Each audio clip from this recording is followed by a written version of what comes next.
This episode contains topics that may be sensitive to some listeners. Check out the show notes for more information.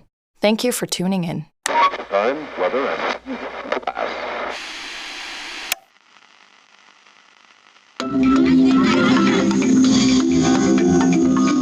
Our Sphere with Spark. Good morning, kiddos. Welcome to another episode of Our Sphere with Spark here on the NVBC. I am Stanton Spark, and this week we are covering another species on our wonderful planet, the Dock-Ulfa. Say it with me now, kids. Dock-Ulfa. Dock-Ulfa. The Dock-Ulfa are more commonly known as night elves. Way easier. Some of you might even be descended from them. Grey skin, anyone? Dock-Ulfa are said to be akin to dwarves or other underground dwellers. Although night elves are generally a lot nicer to look at. You can recognise night elves by their long, sharp ears and grey skin, ranging from light to darker grey, sometimes even with a hint of blue. Their average height is around 198 centimetres for males and 187 centimetres for females. They're probably taller than you are. Night elves are built for a colder climate. They prefer the north for their long winters. During these winters, they can easily roam outside without the sun affecting their sensitive eyes and skin. Even in summer, the sun in the north is more forgiving. You see, night elves have much better and more sensitive eyesight and hearing than most other species. Question time! As always, our young audience is able to ask questions about this week's subject. This week we'll be answering Luke's question. Take it away, Luke. Hi, Stanson. I really love the program. Thank you for that, Luke. We love you too. Sorry for the interruption. Let's start that again. Hi, Stanson. I really love the program Warriors of the Night. Oh, well, I'm sure if you are listening to me, you love my program too. Anyway, let's listen to Luke. In Warriors of the Night, the elves have magical powers. Is that true? Is it possible to get magical powers? Thank you for the answer, Mr. Stanson. Great question, Luke. For the longest time, I thought they did. Some elf at my school always told me he did anyway. However, that's a lie. They are strong and fast and their senses are heightened, but they are not magical. They do practice rituals such as the wild hunt and the celebration of the summer solstice. Another difficult word, kids. I told you you'd be smart when listening to Spark. And that's it for night elves. Next week we'll talk about a different interesting species. Maybe we'll cover what you are. Wait until after the ad break for the reveal of our next subject and ask your questions to get featured next week. Just like Luke. Thanks for listening. This was Stanson Spark with Our Sphere with Spark. Goodbye. Your children will be smart when listening to Spark.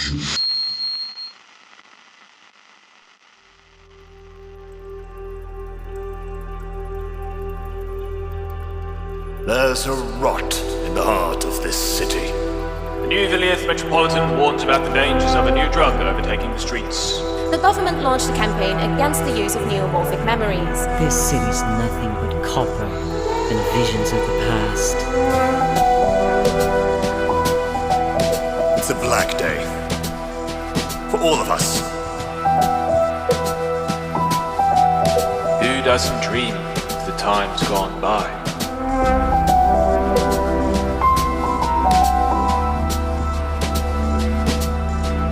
Unsavory figures can no longer hide in the shadows. Such is my promise. Wake Up, New Vilirth. Chapter 2. Keep it dark. The door to Kazimir von Leirkov's study was closed, which meant he was busy, either with work or with indulging himself otherwise. Usually, I would have turned around, but today I pushed through the doors after a hasty knock. The office was stately, with a herringbone wooden flooring, thick blue carpet, and a mahogany desk at the center. Bookshelves lined the walls, although I had never seen Kazimir read anything except for law proposals and lengthy contracts. Despite the room being relatively large, it felt cramped compared to Kazimir's previous office. He had stubbornly ordered all the same furniture to be moved into this new office when we had to scale down. Its walls were even the same sapphire color. The desk was disassembled and refinished to hide where they had to cut it to fit it through the door. Not that it mattered how big the office was. I felt claustrophobic in any room my father was in. Kazimir sat behind his desk. He hadn't heard my knock and shot up from his leather chair when I barged in. What are you... Konstantin? A thin tube came out from behind his ear where it was embedded into his skin. Clear fluid seeped through it. Kazimir pulled at the tube. It came out clean. I knew he had a connector installed a few moons ago. Sasha had told me so. Up to this point, I'd tried to ignore it. Kazimir's pointy ears shielded the tube from sight. He combed his white hair over any evidence for good measure. Several precious drops, worth hundreds of coparium shards, spilled onto the floor before Kazimir could stop the flow. What are you thinking, boy? He looked flustered. I'd only seen him like this a handful of times. His tie untied and his hair ruffled. I had no desire to know what kind of memory Kazimir von Leirkov had been enjoying. Sir, pardon me, I would not have disturbed you, but there's been an explosion in the mines, sir. Kazimir's eyes narrowed. He leaned over the desk, placing his hands on the table. I looked a lot like him. White hair, bright yellow eyes, the same nose. Yet his figure was imposing, broad-shouldered and tall, and I'd only received one of those features. His gaze fixed on me. How many did we lose? 6, sir. 11 wounded. They spotted the cranier again, but I quieted that before the press came. Did we lose any materials? I dreaded answering this question. Yes, sir. One of the drills has been damaged and several entrances that led to the new copper vein have collapsed. The railway will also need to be repaired, but... Sir, there are still miners stuck in one of the shafts. They require assistance. Where exactly are they stuck? Does that shaft lead to the surface? No, sir. They are stuck in a shaft leading further into the mines. I believe they went there to try and escape the rockfall. They can wait. Focus on reopening the entrance to that copper vein. Sir, I don't think they can wait. The words were out of my mouth before I could stop it. Kazimir leaned forward, and I automatically stepped back. Did I ask for your opinion? No, sir. Any progress on finding a way to kill that beast? No, sir. Is there anything you are competent in? I apologize. Send out mechanics to fix the railway as soon as possible. And for fuck's sake, make sure they kill that thing. We have a shipment to fulfill next week.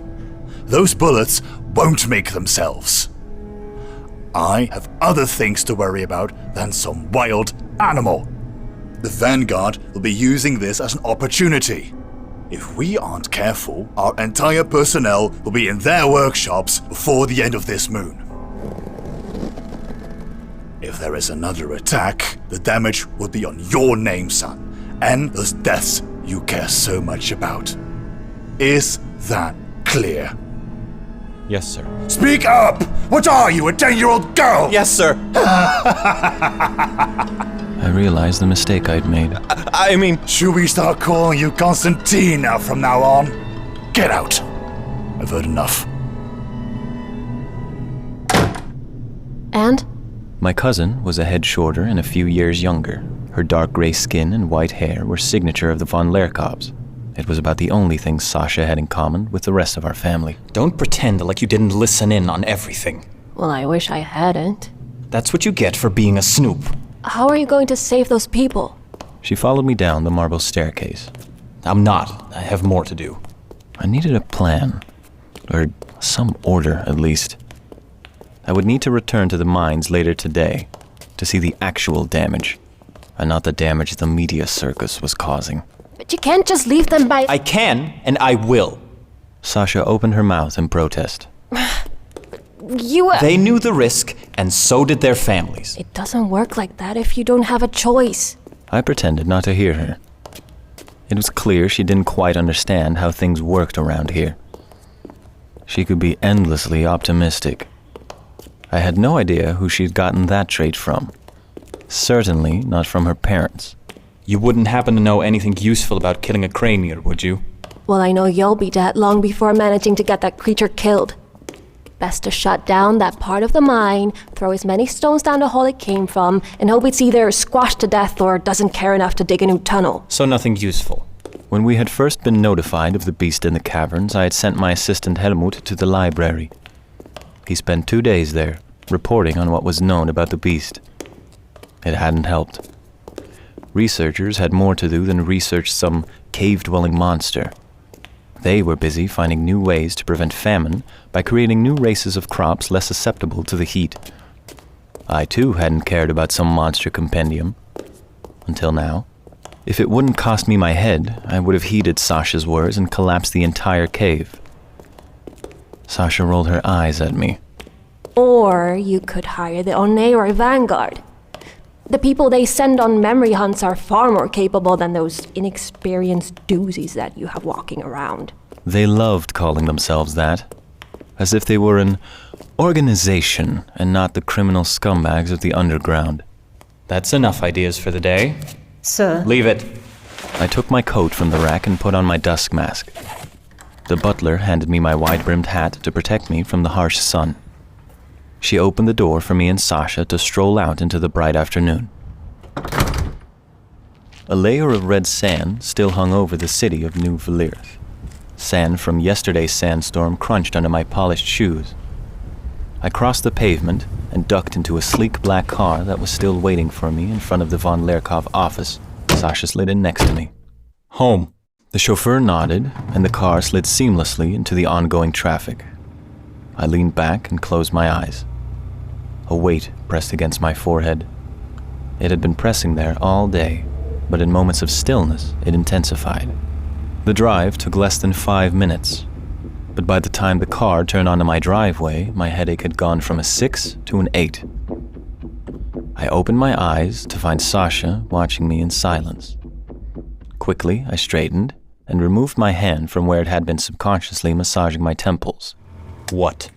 You said you'd get that checked out. I did. Half-truth. I had mentioned it, offhandedly, to my physician. He had given me the advice to sleep more and drink enough.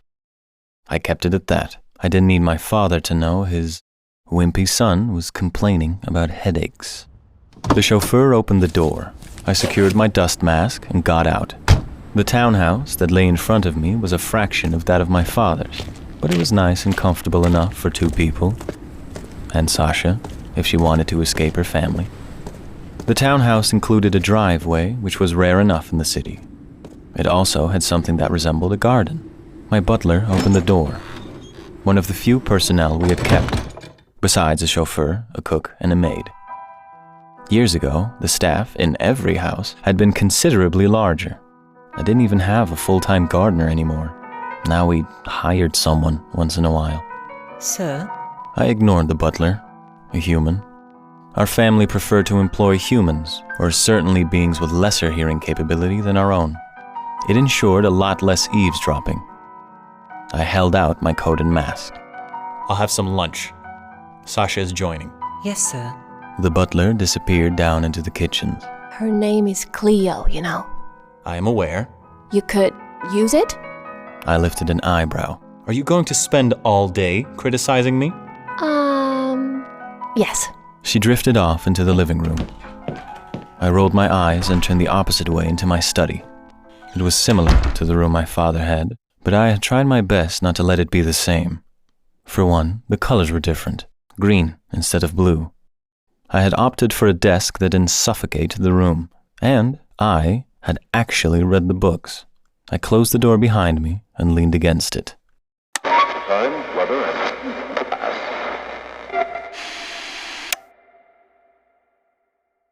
I was sitting and staring at a spot on the carpet when a knock came on the door. Come in. Nadya pushed the door open and slid inside. Sasha has already started on lunch. It's ready if you want something. She wore a red dress more fit for a gala than for an afternoon at home. She liked to dress like this. I didn't understand why. It didn't seem comfortable. I'll be there in a second. Nadya withdrew an ice pack from behind her back. She also informed me you have a headache. I accepted the ice pack and placed it against my temple. At least it distracted me from the pain. It's back. The cranier. I heard. You'll figure it out, though. I'll need to go there, so I won't be home for dinner. Nadya nodded. I was unable to read her face. Her skin was a lot paler than mine, almost rosy, like a human. Her ears were still pointed, yet far less sharp than mine were. She was a half-elf. The Minayev family, however, was rich enough to make their way into the elite despite their murky heritage. Nadya brushed the leather couch with her slim fingers. Around her neck shone a golden engagement pendant. The soft red stone came from the mines. We barely sourced any rubies from the mountains, and the gold around it even less so. I had planned a year ahead to get her this jewelry. I'll be right there. I just need to make another call. Nadya understood the request. She got up and left the room. I picked up the phone. The coiled wire knocked my glass over. I grabbed it before it could roll off the desk, then dialed the number.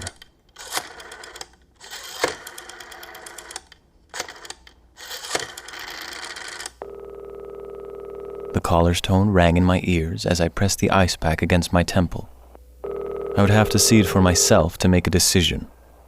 Perhaps one of them could tell me what to do about a monster that barely had any known weaknesses and could operate in complete darkness. Even for night elves, the absolute darkness in the mines was impenetrable. Helmut, good evening. Sir? It happened again. We are going to need a mechanic team down there. Time, weather, and pass. My chauffeur closed the door behind me and walked around the car to get behind the wheel. My townhouse lay in the southern part of the city, close to the sea, which meant we had to cross the entire city to get to the mines in the north. As soon as we passed the gate and left my secluded neighborhood, we rolled into the late afternoon traffic of the city proper. The roads became less sprawling, and homes were small and poorly maintained by its residents. I leaned back in my leather seat and watched the city take off their suits and head into the evening, whatever that was filled with for its denizens. Around me, the city's true character began to unfold. The vast majority of these buildings were empty and defaced. Those that weren't had their windows covered up to block out the sun and sand.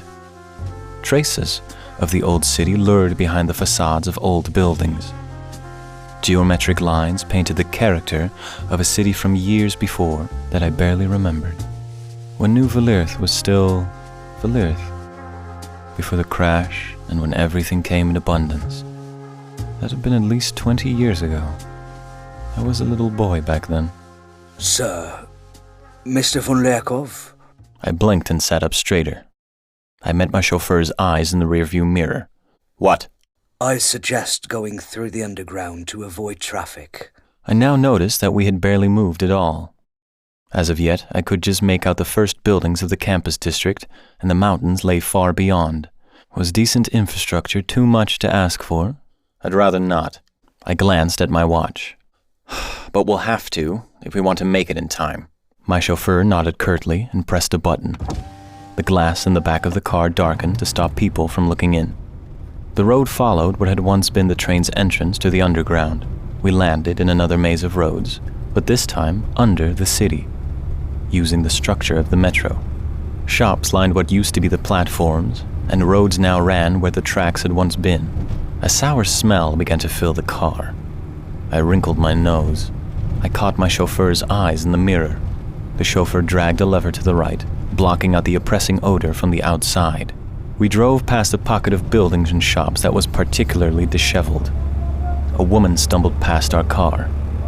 I leaned back from the window, watching her in disgust. Tubes were crudely embedded behind her ear. The shaved skin was covered in scabs. The tubes attached to a handmade pump, which in turn was attached to a plastic bottle. Her eyes were blank. The stuff in the bottle was murky brown, almost as if it was water scooped straight from a river. Still, I recognized it as what it must be, gauging from the dreamy look in her eyes. I would never understand why people would do that to themselves. I looked away from the scene and pressed a button on the panel next to me. The windows darkened completely. Time, weather, and the past.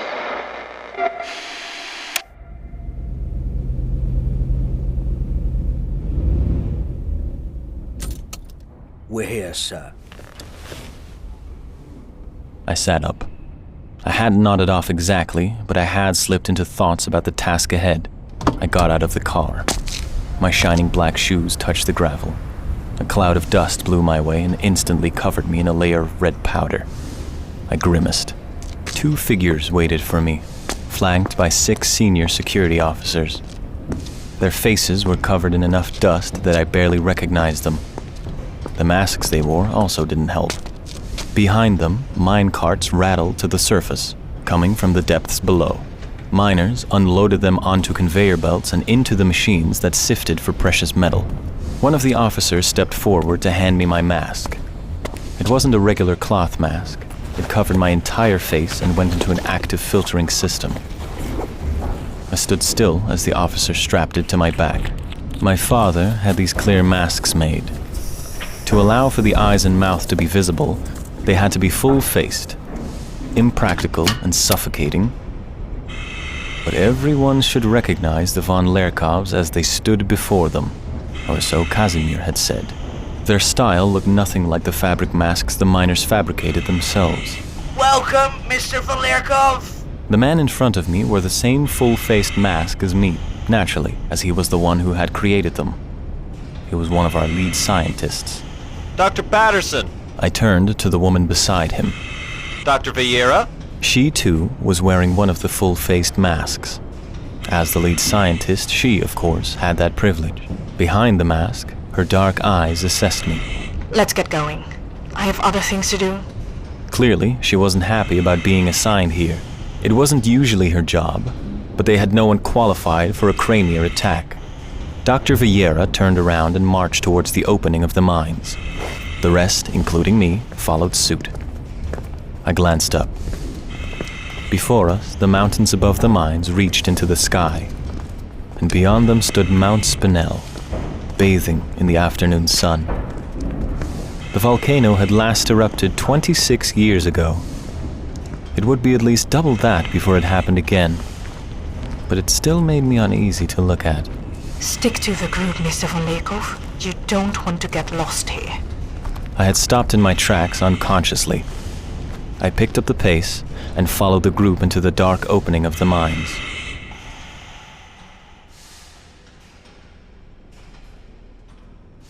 We arrived at a large iron gate. Dr. Vieira pressed a long sequence into a code pad on a metal box and opened the small door.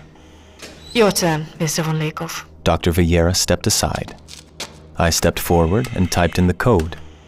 We waited in silence until a green light beeped. I then took out a key, one that I had never used before, even though my father had given it to me years ago. I unlocked the gate and slid it open.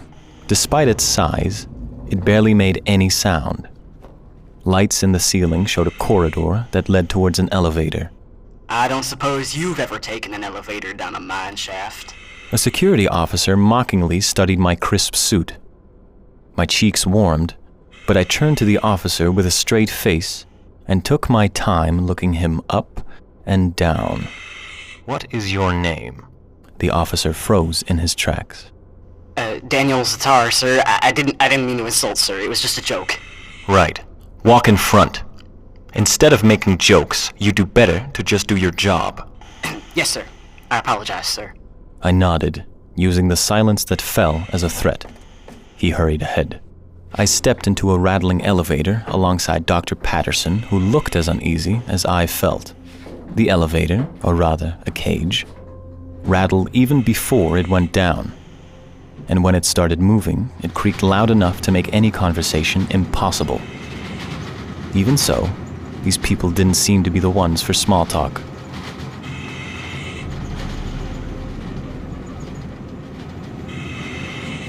When we got out of the elevator, everything was dark. Pitch black. A flashlight flicked on, coming from Dr. Vieira, followed by several more. The small beam of light illuminated a very narrow, endless tunnel. Cold sweat clung to me. I tried not to think about the idea of getting stuck down here. I made sure to follow Dr. Vieira closely as we walked along in silence. We took several more elevators down and walked for what felt like a whole bell. My feet were tired and painful in these shoes.